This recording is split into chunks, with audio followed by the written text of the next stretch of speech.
Hi there, welcome to your 4 to 5. I'm Eric Chilton alongside Chad Silva and Lauren Coleman. I need to warn you both, I am on caffeine today. Ooh, 1 day a week do I get something caffeinated, and today is the day, so y'all are in trouble. You're going to be bouncing all over the place, all over the studio.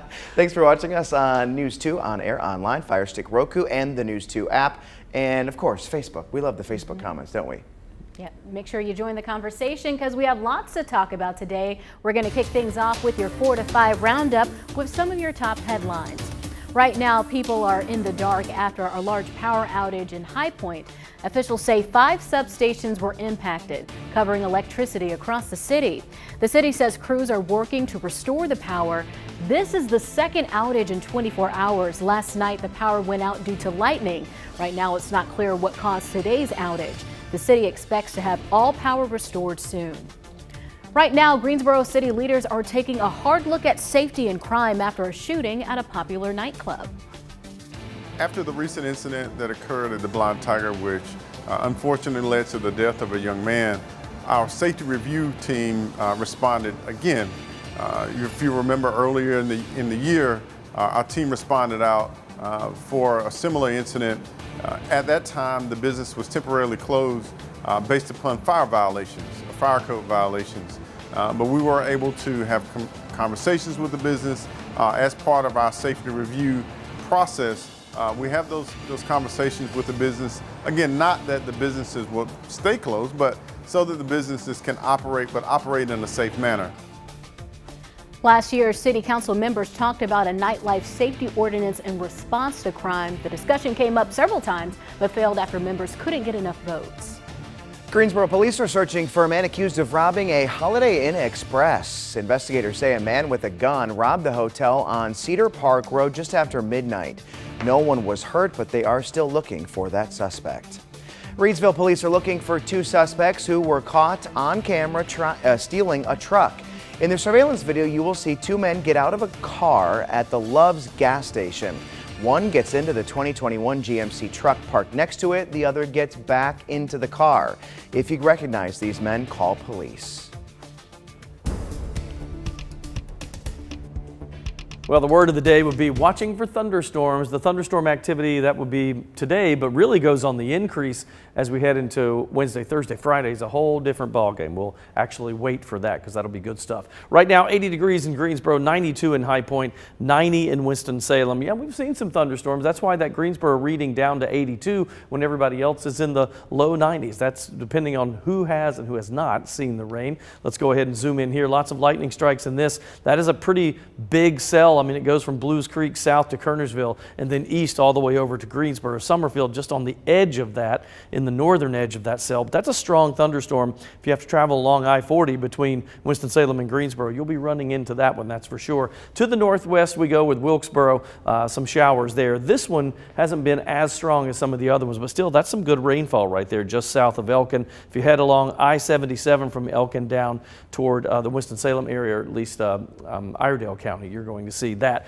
Generally unsettled across the area, winds coming in out of the southeast, and you can see how it's kind of shearing the tops of these clouds off around the mountain chain. I think you'll have an isolated thunderstorm or 2. The majority of this will still be northwest. But we'll watch this over the next couple of days as this cold front kind of lingers a little bit, and then once that high pressure out into the Atlantic releases its grip on us, it'll allow that front to move through. That's a game changer for us, folks, heading into the weekend. So until then, we've got a decent chance of rain. It's a 50-50 shot for Wednesday and Thursday. Highs go from 90 tomorrow to 86 Thursday. Boy, the weekend is perfect. Cooler, lower humidity, mid-80s for highs, plenty of sunshine. Next week, an afternoon storm chance slips back in, but temperatures are still great, below normal at 83 Monday and 84 on Tuesday. Turning now to a debt looming above the heads of millions of Americans. The pause on student loan payments is set to expire at the end of the month. With payments slated to resume on September 1st, borrowers are already starting to feel the pinch. Several of them actually took to my Facebook page. Cynthia Miller says, I know personally it's not looking good for another extension, but hopefully they announce some form of forgiveness for any amount at this point. And this economy on the verge of another pandemic, high prices everywhere, this is the wrong time to have them start back up with zero plans on how to make them affordable without impacting people's everyday lives. Sean Brookins wrote, "I willingly took on the debt for my kids and don't expect any forgiveness. I do appreciate this period, as the 0% interest during this period has allowed me to make headway. Wouldn't mind the extension again for those reasons." And Brittany Wall says, "I'm not ready." The federal student loan payments have been on pause for roughly 40 million Americans since the start of the coronavirus pandemic. In April, the Biden administration extended the pause through August 31st. This month, the president is expected to make a decision about canceling student loan debt before the pause expiration or offer another extension. Money expert Janae Adams says there are several things borrowers can do now as they wait for that decision to be made. Start saving your money. Start building up your treasure chest, because since we did the student loan pause, guess what? Living life is a lot more expensive. Inflation is here. You're spending a lot more money in your monthly budget already, and now you're about to add a student loan payment to it. So this is the time to start preparing for higher expenses coming out of your monthly budget. She says making simple adjustments to your spending plan or budget can make a big difference in the long run. Many of us, we may not have cable. We have about 5 streaming services. Let's cut down 2 of those and maybe save $20 to $30 a month.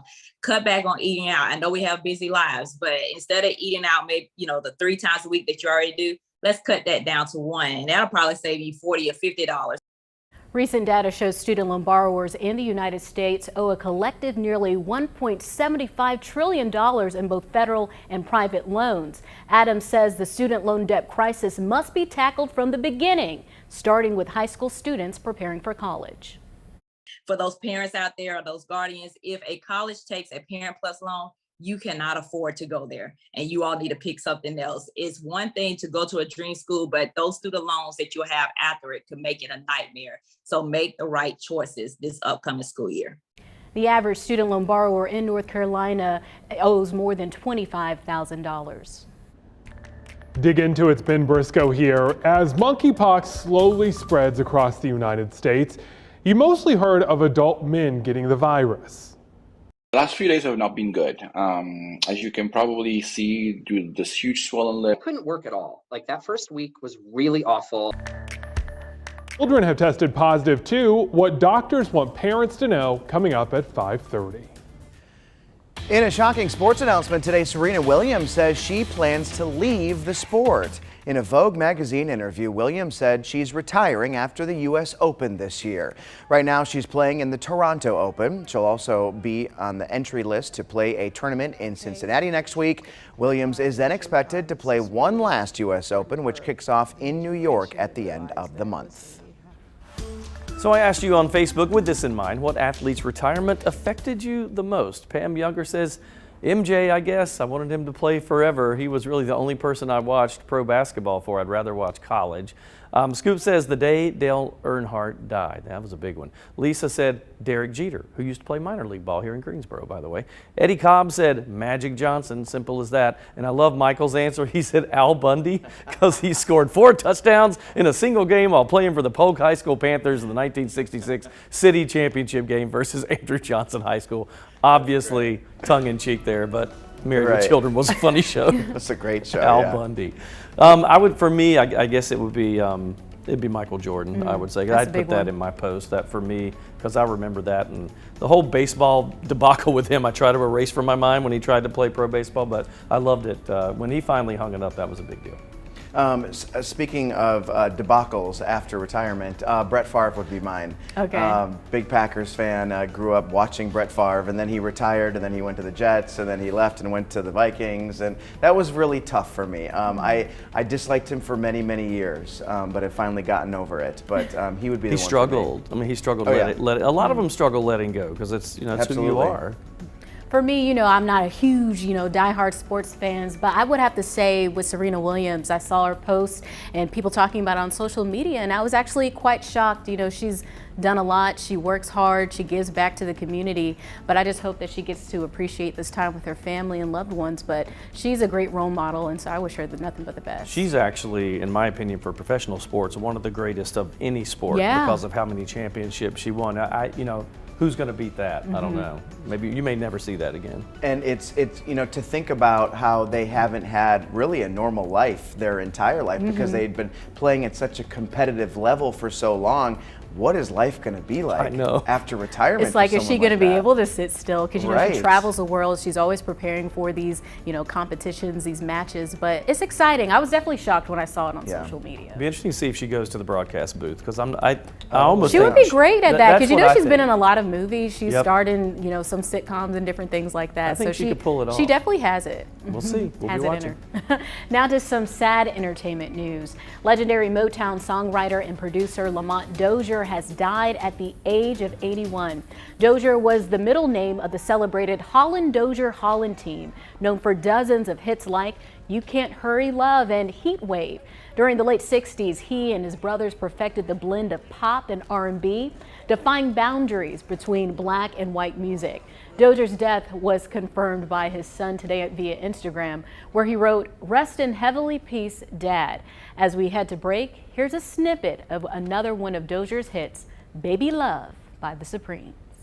My baby love, and baby love, is kissing you.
Some Triad students got quite the welcome on the first day of school today.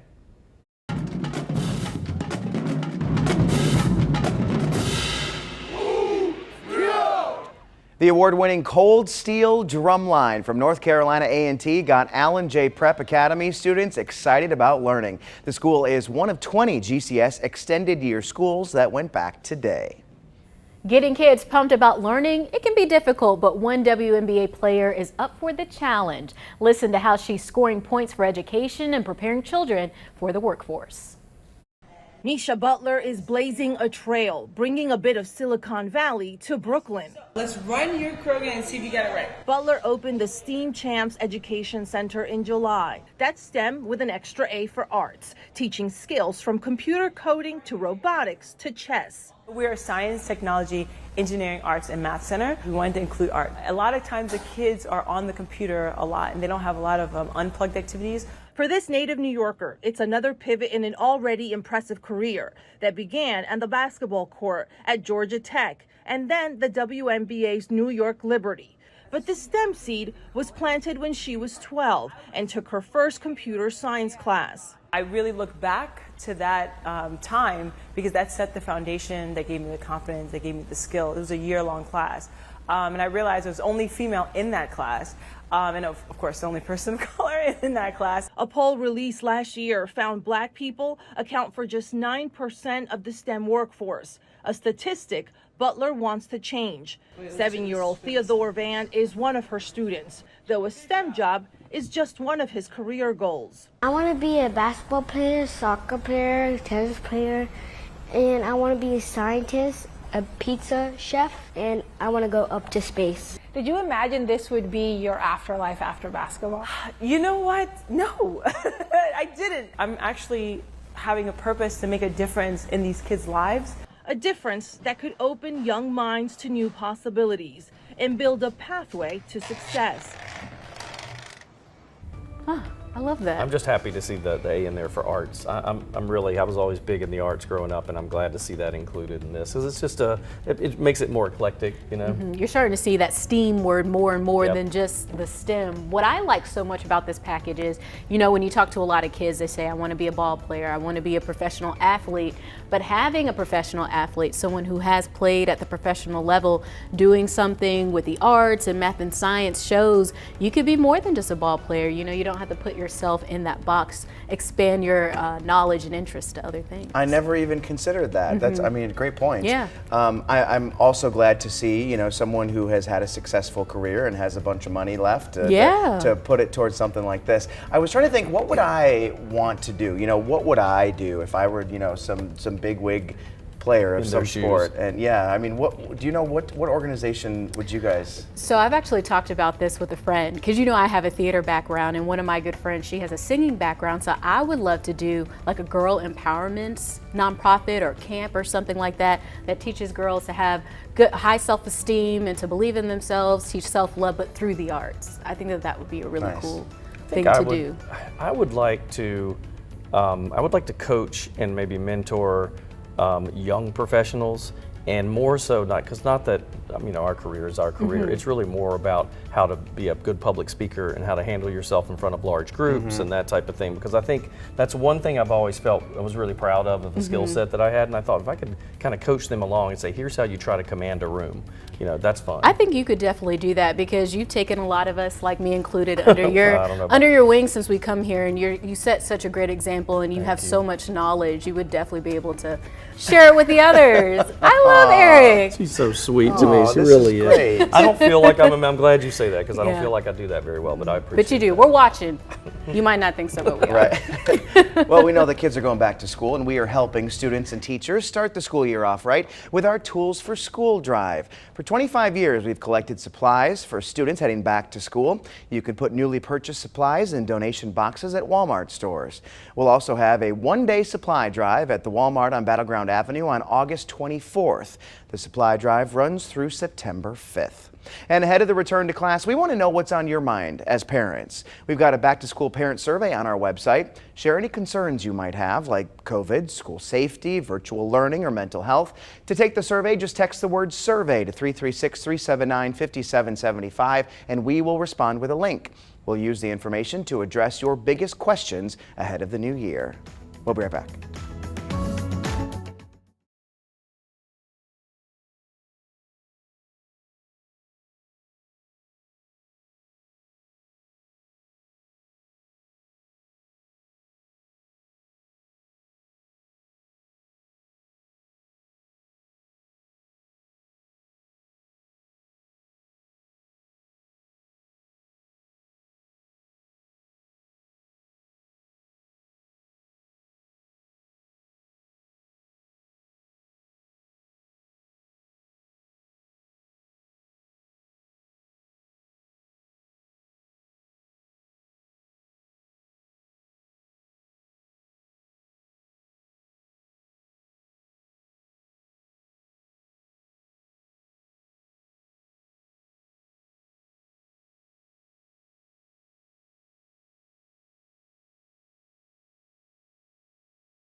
couple of thunderstorms, and some of them pretty big as far as the coverage of the thunderstorm itself. We can see that popping up right over the center part of the viewing area, and then also right along the Appalachians there. Wilkes County getting a good bit of rain. This is the strongest cell and really the biggest that we've seen in a while, and it's right over the heart of the viewing area. So from Kernersville all the way up to Summerfield and as far south as I'd say the northern half of Greensboro, you're getting lots of rain, lots of lightning strikes in there. In some cases, we're seeing some of that in 40 or 50 strikes an hour in a smaller area, as a matter of fact. It's sort of drifting a little bit, but a lot of these just develop where they are because there's no major wind flow either way. We're seeing a southeasterly flow to the winds, but it's fairly light. And when you look at that high pressure that we have off the coast, it just kind of causes these showers and storms to develop, and they sort of drift in one direction or the other, but just kind of fizzle out eventually. So watch for that. You do see a good bit of lightning there. Some of this back in Wilkes County now starting to die out a bit, but that is moving on to the east. So Yadkinville, you might be next in line for a shower or two. It's generally unsettled all across the southeast today, just meaning the late day shower chances, they're there every day. I mean, it is summer, that's for sure, but we expect those chances to go up with the approach of a cold front. Let's go with a 50-50 shot for late day showers and storms. That's Wednesday and Thursday.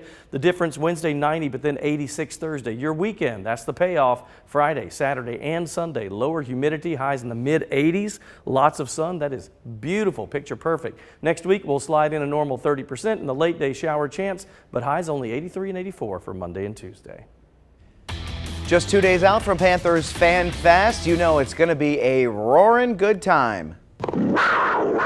That's right, the annual event kicks off Thursday at 7 p.m. Fans get a chance to watch the team practice, catch performances from the Top Cats, and see a fireworks and laser show. Tickets are just $5.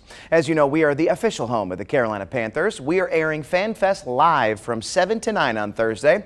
This will affect regular programming. Young Sheldon, Ghosts, Wheel of Fortune, and Jeopardy will all air early Friday morning, starting at 1:38 a.m. We'll be right back.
Calling all chocolate and barbecue lovers! The Kansas City Royals revealed a new barbecue pulled pork and Reese's Cup sandwich. Take a look at it here. It's right behind me. So it's the newest addition to the concessions at the Kauffman Stadium. The sandwich is topped with bacon, barbecue sauce, and Reese's peanut butter cups. So I posted this image on my Facebook page and I asked you if this is something you would try. Angela Miller says, too much going on here. I can agree with that. Kim Williams wrote, doesn't sound good to me, but I like both of them separately. Clark Witherspoon wrote, yep. He was probably the only person on my page to write yes. And then Kesia Kathy says, the Royals can put this right in the ye old royal trash. I like that. To say what you said over there, because that's so Yeah. true about What? the bacon and the... Oh yeah, because he was like, well, the bacon sounds good on the barbecue sandwich. I said, those are just two forms of pig. Pork. Like pork, like it's Pork the same on thing. a piece of bread. I told Chad, it's like saying, I want a So hamburger weird. and put some ground beef on it. Right, or a steak with ground beef Yes, topping, right? yes. I would try it. I would try it. I would try it. anything. And I'm not hating on this too much because if you think about it, you know, peanut butter cup, it kind of has like that salty, savory taste. So you put it with the barbecue. It could work. My only thing is it just seems like too much. Like I feel like maybe one or two bites, you might be like, okay, this is pretty good. But by the third bite, it's just going to be too much, too rich. Maybe they need to put it in little sliders or little samples. Yeah, I just don't yes. see someone eating that full thing. No, and if you do, I feel like I'd be sick. Yes. Like, it's like too much After the richness. third bite, you're gonna be like, ooh, this is just too much for me to handle. So far, I asked people on the Facebook page, and we're getting resounding no's. Yeah. My whole Facebook page was no, no, no. was? And then I saw that one yep, and then I just kept looking and there was no other yes. We tried to be I balanced. tried to be balanced, but I mean, y'all don't like it. I think the biggest debate is how do you pronounce Reeses? Reese's Cup? Reese's or Oh, Reese's? Reese's. Well, I think or of Reese's with Reese's Pieces. I always say but- Reese's Cup. What do you say? Well, you said Reese's when you were reading it. I don't know. It's one of those things say- I don't think about. I probably say it both ways. Wait a minute. It is apostrophe S or it's not in the actual There cup? is an apostrophe. So there's Reese's Cup and Reese's Cup. Like, look at the actual Oh, the logo. logo or the title. It's I say a Reese cup. I say think Reese's. I pronounce it Reese's. Reese's cup. Some people say Reese's. All right. Now See, this now is I'm a confused. talker. Now every time This is a people bring it talker. up, I'm We'll gonna be talk like, about am this I saying tomorrow. Yes, Reese's we or will. Reese's? We'll see in a bit. Reese's or Reese's?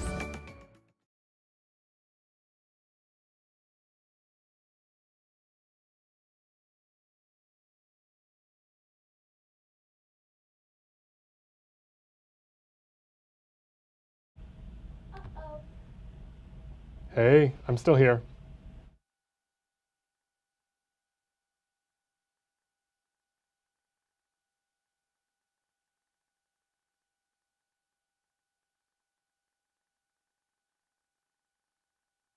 One, two, three, four, five, six, 7, 8, 9, 10. Can you hear me? 1, 2, 3, 4, 5, 6, 7, 8, 9, 10.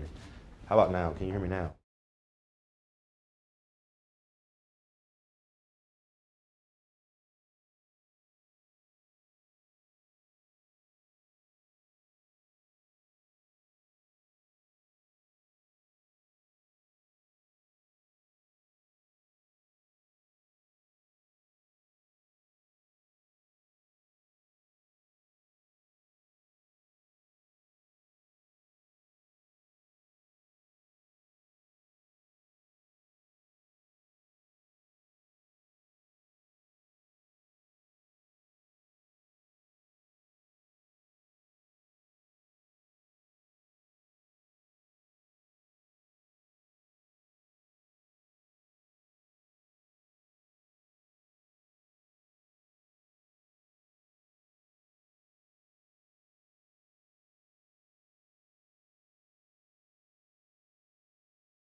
Hi there, welcome to the 4 to 5. Eric Chilton here, along with Lauren Coleman and Chad Silver, and we have thunderstorms outside. Yeah, you can hear We them. actually just lost some power in the studio. Just for a second. So we got our iPads on deck just in case. Thanks for joining us on WFNY News 2 Fire Stick Roku and the WFNY News 2 app.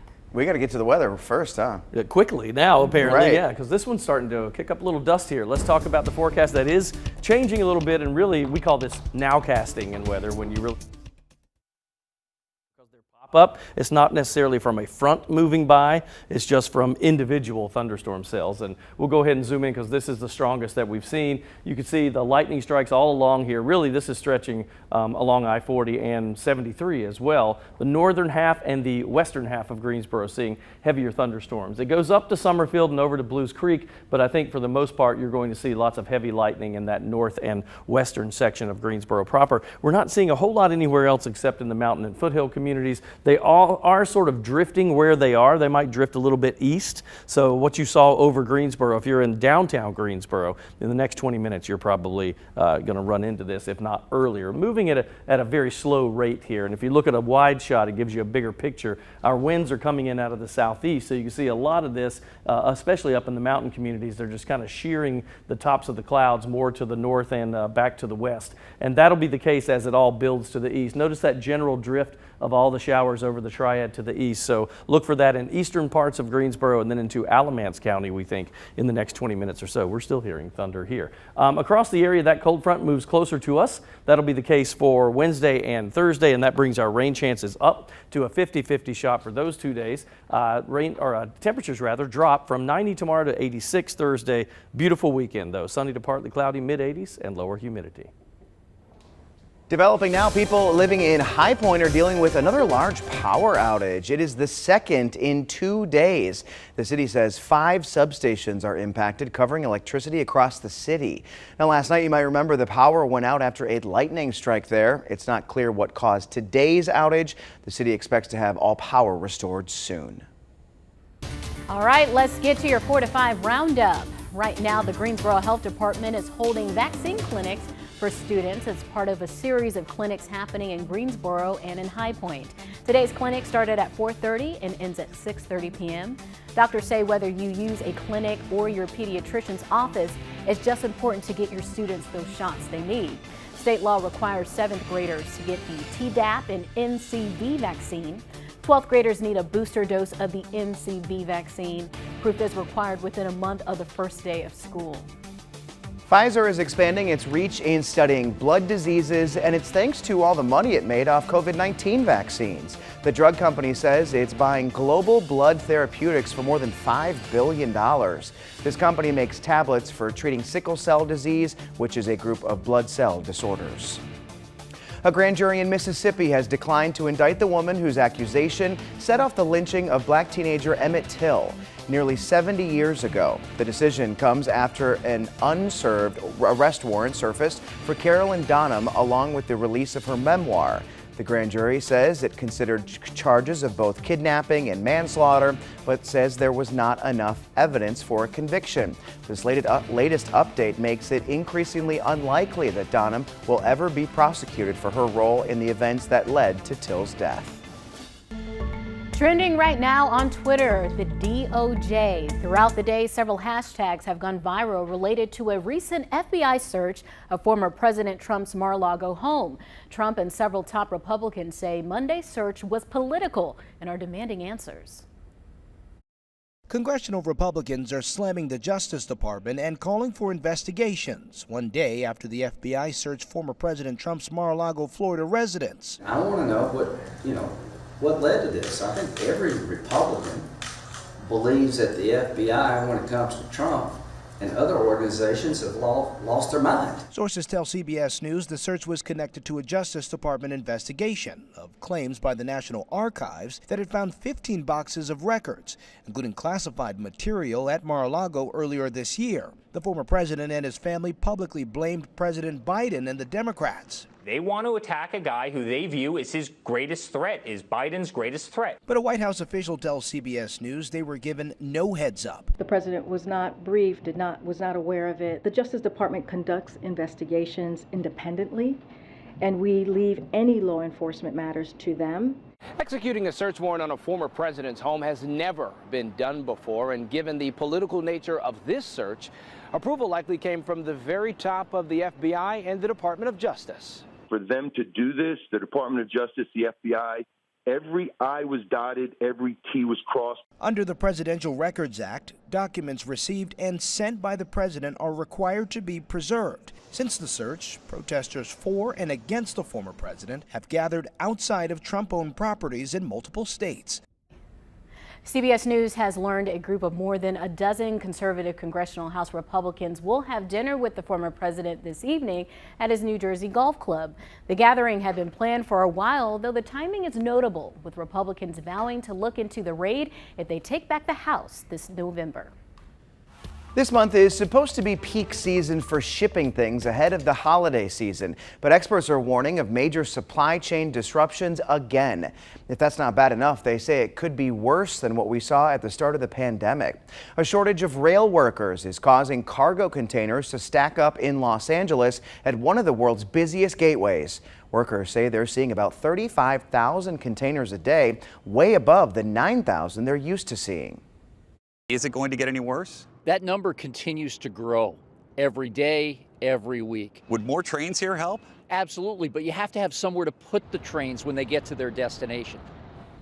The trains are responsible for moving the cargo, but they're experiencing several staffing shortages. Here we go again. It's so confusing to me because I think a lot of people still have so many questions. You know, why can't we just get more of this? Right. And when we went to the beach, my family went to the beach for a weekend. Where we were staying, it was right beside a major shipping channel that goes by like Bald Head Island in that area, and we were watching the cargo show. I mean, they're like lined up coming in there. So when I was watching this, I'm thinking, where's the shortage? But apparently it's there. Right, and it's like we're just kind of going through different products, like cycling through different products that are on shortages, right? You know, obviously it was toilet paper, and then everything followed. Tampons, and right, everything then followed it's after toys. It's always something different. My mother, she's celebrating her 60th birthday in September, so she's having this huge party, an all-white party, and she's like, Lauren, I know you like to wait to the last minute to order things, but you need to start looking for this white dress now because they're hard to find, and you don't want it to not get here in time for the party. So I guess it's twofold, because I've heard, you know, at first they were saying we're just not getting a lot of the shipping coming over. Then it's the docks are lined up. I believe that because I saw all those container ships coming in.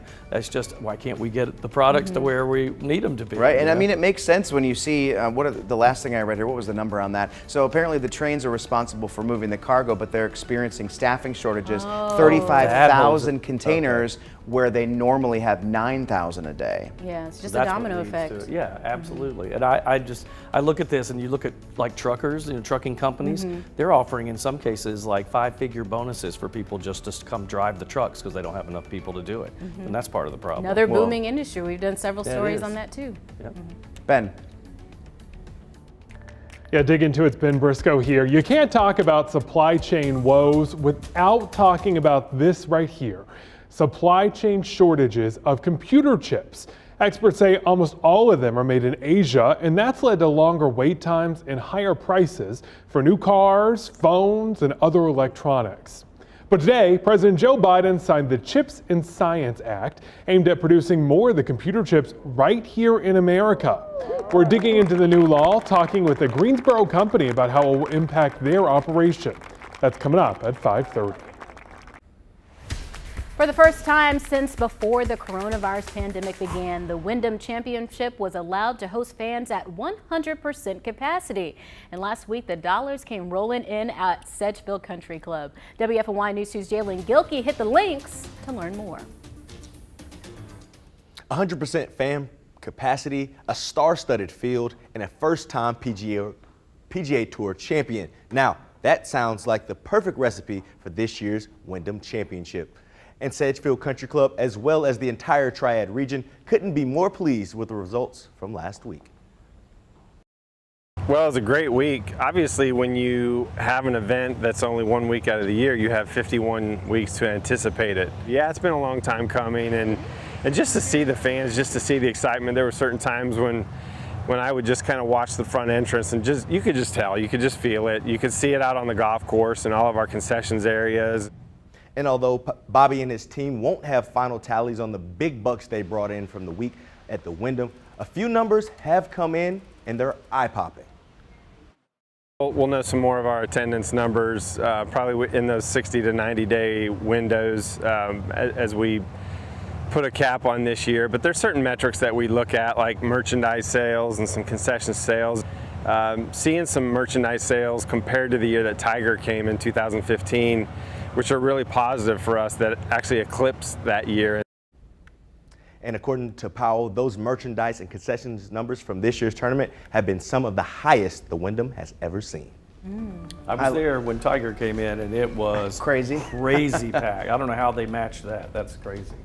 How was it this past weekend? It was good. I would say it surprises me that they have had such high attendance numbers because it didn't feel more congested than it normally does. Now, granted, I was there on Saturday. Maybe Sunday was just like, you know, a day that really went off, or Thursday or Friday, but it didn't feel like it was more people. So compared to last year when there were certain COVID restrictions or, you know, precautions, compared to this year, it still felt like a big party. It felt like there were more people than last year, but not a typical year. Okay. Yeah, well, and it didn't feel, you know, how you didn't feel like you were walking like this down fairway or the sides of the fairways to get to where you needed to be. I could get to where I wanted to go with no trouble at all. In fact, I agree with you. I was kind of surprised at the numbers.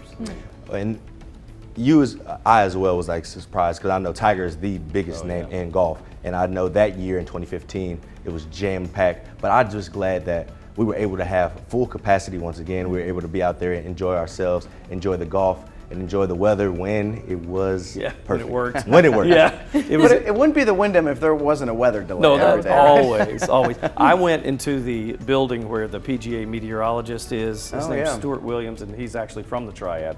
But he travels all over the PGA. He let me go in there and watch their lightning tracking, and it was pretty amazing. They have it down to a system where they send out the warnings when lightning is within a certain distance. You could do a story on that next year. I've done him before. Okay. I thought, well, I don't know if I should do it again, but it's really interesting to watch that system. He's got a walkie-talkie that goes straight to the PGA when he tells them what's going on. Pretty neat. What a system. All right, we're coming back. Stay there.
Well, they are at it again. The Greensboro Science Center always developing new exhibits or adventures, it seems like. This time it's called the Flyaway Zip Line at the Battleground Parks District, or the BPD. But call it what you want. It's the latest adrenaline rush for the Triad. And if you think I could handle this, think again. But it's still what to see at the GSC.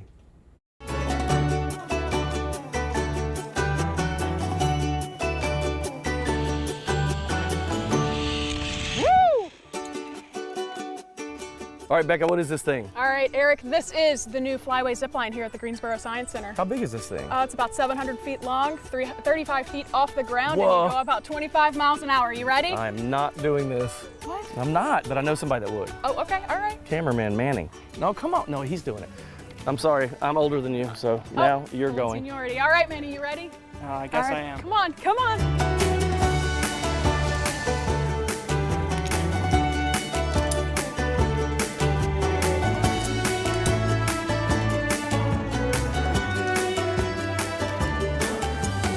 Does this look as unflattering as it feels? Yes, the answer is yes. Lovely.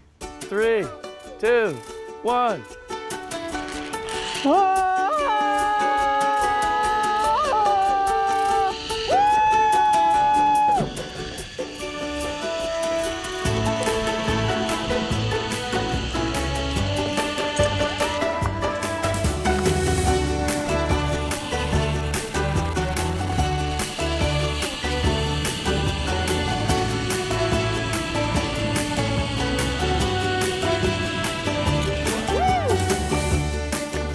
How was that one? That was fantastic. Awesome. I want to go. Can I go again, Eric?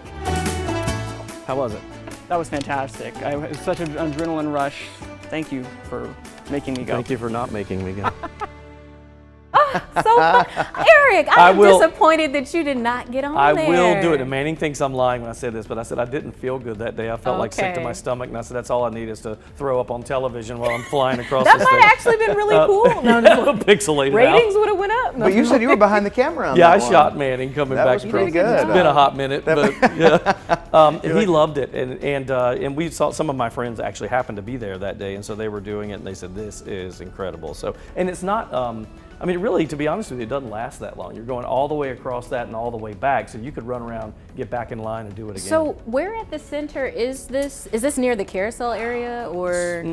How do I describe that? It's on the back edge of it, so they call that Lake Sloan. Okay. So it's closer to like the country park area and all that stuff. But it's really good, and you got to go through the safety stuff, right? They do all the procedures, and you can't have like loose jewelry on. Your hair has to be up. They got all kinds of things. I would totally. Manning do had to put this. his man bun back up again to make sure. Yes, no dangling hair on that, because they're worried about getting caught up in this stuff. So okay, you got to. That would just be terrible. Right? I didn't even think about that. Yeah, you got to be safe. It wouldn't work. So I love this series that you're doing with the GSC, and one thing that I would love to see you do, I'm going to challenge you. Oh, no. I want you to do the dirty jobs there. Okay, so they used to make me do this. Okay. We had this thing called On the Wild Side with Eric Chilton back when I first started here, and Glenn Dobrogos, the director, and I would go out. He tried to get me to catch, I don't even think they'd let me do this now. I had to catch the crocodile. Like in the I'm not lying. Oh, and now really? It was a baby, it was about that big, but I got up that thing and it would go. So did you have to wear some type of gear No, to do that? It's just your hand. He said just grab it by the neck, and then he did it and handed it to me and held me up. He has a prosthetic thumb because of it. So when you said dirty jobs, my mind show you went this. somewhere else. I thought you were going to be picking up, Well, that kind of all it's right in there. something extra. He also made me eat monkey biscuits, but that's a whole nother story. I'll talk about it on Facebook.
Well, we've been talking all afternoon, or at least in the last hour, about this one huge thunderstorm cell moving right over the heart of the Triad. Well, now you can see it's all of Greensboro. It's in this flash flood warning, and that is in effect until 7:45 p.m. tonight, and that's because of the heavier rains that we're seeing. So if you're in Latham Park area in Greensboro, you will see some flooding. They're used to that in that neck of the woods. All this is drifting on to the east a little bit, so Alamance County probably next in line. It's generally unsettled across the area. Same story that we've seen the last few days. Rain chances will be going on the increase as we head into the weekend, or excuse me, the next 2 days. That's a 50-50 shot both days. Weekend's beautiful, sunshine. Almost, we're getting closer to fall, aren't we there? Mid-80s for high temperatures and lots of sun for Friday, Saturday, and Sunday.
I can edit it. 1, 2, 3, 4, 5, 6, 7, 8, 9, 10, 11, 12, 13, 14, 15. Mic check 1, 2, 3. Mic check 1, 2, 3. Mic check 1, 2, 3, 4, 5, 6.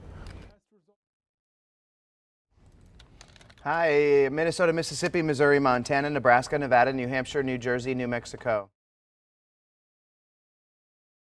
Hey, head in there to talk about monkeypox.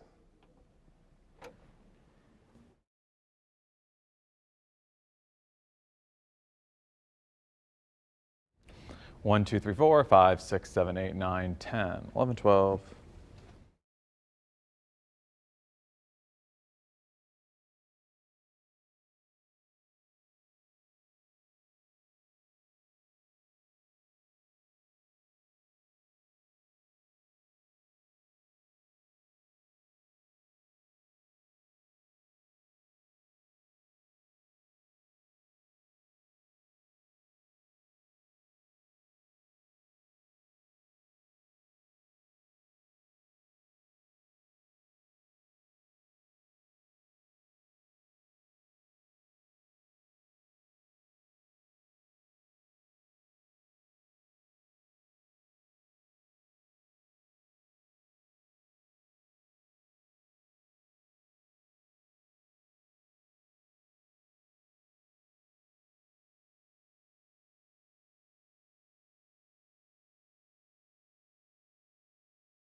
It's time for my 2 cents, and today I'm feeling a little nostalgic. I'm sure you've heard the news that Olivia Newton-John passed away at the age of 73. She had battled breast cancer multiple times, and she died yesterday. Well, it made me start thinking, you reminisce, right? I grew up with brothers and sisters that were 13 to 17 years older than me, so I listened to a lot of her 70s music when I was a kid, so when she first started out. And then, of course, Grease came, and I was in middle school, the perfect age for that, and I was obsessed with that movie. And it makes me think about these celebrities. When celebrities we grew up watching pass away, I think there's a piece of us that goes with them. And so for the last 24 hours, I was pretty sentimental. I was Googling a lot of her songs and listening to them on YouTube. And it made me realize that they are a piece of our past. And instead of thinking I have a slight hole in my heart for the passing of a celebrity, like for me, Michael Jackson, Prince, and then who would become my career idol, Johnny Carson. When all of those passed away, I felt like there was a little hole in me. But today I've been thinking about this again, and I realized that what they did was give us a piece of them, right? So instead of us thinking, and I'm trying to change my thought process on this, instead of us thinking that now I have a little hole in me because all these people that I grew up watching and loving over the years are gone, what I realize is they gave us gifts. And now I'm going to take those gifts and cherish them and go back and listen to their music, watch their shows, watch their movies, relive that, because that keeps them alive for us. It's sort of the same thing we do with people in our lives on a personal level. When they pass away, don't think of it as a hole. Think about how big that hole would be if they hadn't given us the gift that they gave us. That's just my 2 cents, and that's your 4 to 5. WFMY News 2 at 5 starts now.